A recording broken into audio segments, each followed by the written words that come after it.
Shayton qayoqqa vasvasa qiladi? Kelib qulog'ingizga hech shayton gapirganini eshitganmisiz? Shayton ko'ngilga hujum qiladi. Qalbga hujum qiladi. Qalbda shaytonning nasibasi bo'ladi. Inson shaytonning aytganini qilgan sari shaytonning qalbdagi nasibasi yiriklashib boradi.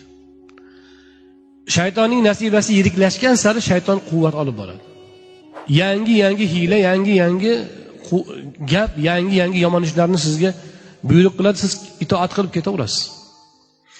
Lekin siz yo'lni boshidan boshlab to'xtasangiz, shaytonning nasibasi oz bo'ladi, vasvasasi kamayadi. Siz zikr qilib Allohni eslagan sari u qurib boradi. Shuning uchun tasavvufda qalb bilan zikr qilish bor. Odatda Allohu akbar, Allohu akbar, Allohu akbar, Allohu akbar, subhanalloh, subhanalloh, subhanalloh deb ketaverasiz, til qaytaraveradi, qalb bozorda yurgan bo'ladi. Unda zikrning foydasi qalbga bo'lmaydi. Shuning uchun tasavvuf mashoyihlari mana buni isloh qilish uchun nima qilishgan? Tilni to'xtatib qalb bilan zikr qilishni mashq qilishadi. Bu degani faqat qalb bilan zikr qilsang bo'ldi, tiling ishlamasin emas. U ma'lum vaqt qilinadigan mashq bu.